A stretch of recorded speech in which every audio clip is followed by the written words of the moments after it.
કેમ છો? મજામાં? સુવાક્યોની દુનિયામાં, સુવિચારની દુનિયામાં આપનું સ્વાગત છે. મારા મિત્રો, એવું કહેવાય છે કે વ્યક્તિ જ્યારે ખરેખર પોતે જવાબદાર બને છે ત્યારે તે જવાબદારની સાથે સાથે સશક્ત પણ બની જ જાય છે. આવી જ કોઈ વાતને સુવિચાર તરીકે શ્રી સ્ટીફન કોવે સાહેબે ખૂબ જ સરસ રીતે લખ્યું છે. આજનો જે સુવિચાર છે તેનો સબ્જેક્ટ છે, તેનો વિષય છે સશક્તિકરણ, એમ્પાવરમેન્ટ. શ્રી સ્ટીફન કોવે સાહેબે લખ્યું છે કે કુદરતી પરિણામોથી લોકોને બચાવવા તે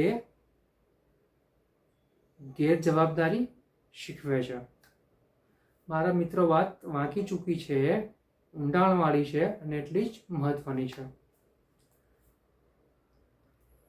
આજનો જે સમય છે તેમાં જો આપણે ઉદાહરણ લેવું હોય તો માતા પિતાનું અને બાળકોનું શ્રેષ્ઠ ઉદાહરણ છે.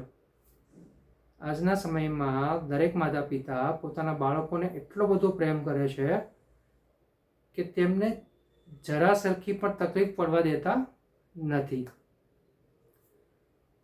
બાળકને કોઈ પણ જાતની તકલીફ ના પડે, બાળકને કોઈ પણ જાતની મુશ્કેલી ના આવે, તેના માટે મા બાપ બધી જ ફેસિલિટી, બધી જ સવલતો પૂરી પાડી દે છે.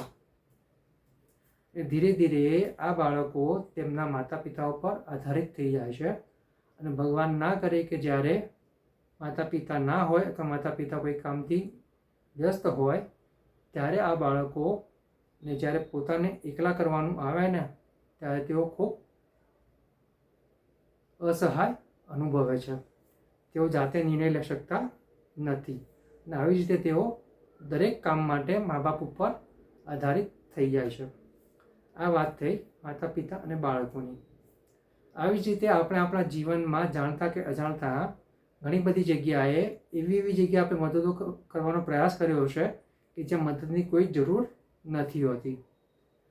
આપણને કોઈની પર દયા આવી જતી હોય, દયાને વશ થઈને આપણે તેને મદદ કરવા દોડી જઈએ અને જ્યારે ખરેખર તેને મદદની જરૂર નથી છતાં પણ આપણે એને મદદ કરીએ છીએ વ્યક્તિને, ત્યારે તે વ્યક્તિને જે જીવનમાં શીખવાનું હોય છે, તેને જાતે જે નિર્ણય લેવાનો હોય છે, જાતે ઊભા થવાનું હોય છે, તેમાં તે નબળો સાબિત થાય છે. એટલે કે જાણે કે અજાણે તેના વિકાસમાં આપણે અવરોધરૂપ બનીએ છીએ. તો અહીંયા શ્રી સ્ટીફન કોવે સાહેબ એ જ કહી રહ્યા છે કે કુદરતી પરિણામોથી લોકોને બચાવવા તે લોકોને આશ્રય આપવો તે ગેરજવાબદારી શીખવે છે. તો બસ મારા મિત્રો, આપણે આવી બેજવાબદારી નથી દાખવવી. આપણે જવાબદાર વ્યક્તિ બનવું છે. જવાબદાર બનીને આપણે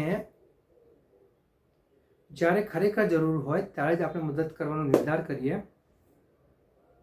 અને જો આપણે વ્યક્તિને જાતે જ જવાબદારી ઉઠાવવા માટે સોંપીશું તો વ્યક્તિ જવાબદારની સાથે સાથે સશક્ત પણ થશે અને સાચા અર્થમાં તે એમ્પાવર થશે અને સાચા અર્થમાં તેને એમ્પાવરમેન્ટ, સશક્તિકરણ કહેવાશે. તો બસ મારા મિત્રો, સશક્તિકરણનો, એમ્પાવરમેન્ટનો આ ગુણ આપણા હૃદયમાં ઉતારીએ, આપણા મનમાં ઉતારીએ અને આપણે જીવનમાં આગળ વધીએ અને સાથે સાથે આપણી સાથેના લોકોને પણ આગળ વધવામાં સાથ આપીએ. જ્યાં ખરેખર મદદની જરૂર છે ત્યાં મદદ કરીએ, પણ જ્યાં જરૂર નથી ત્યાં આપણે ખોટી દયા દાખવવાની નથી અને લોકોને જાતે સશક્ત થવા દેવામાં આપણું યોગદાન આપવાનું છે. અમુક વખતે મદદ ના કરીને પણ આપણે ઘણી બધી મદદ કરી દેતા હોઈએ છીએ. બસ આટલું યાદ રાખીએ અને જીવનમાં આગળ વધતા રહીએ. Thank you.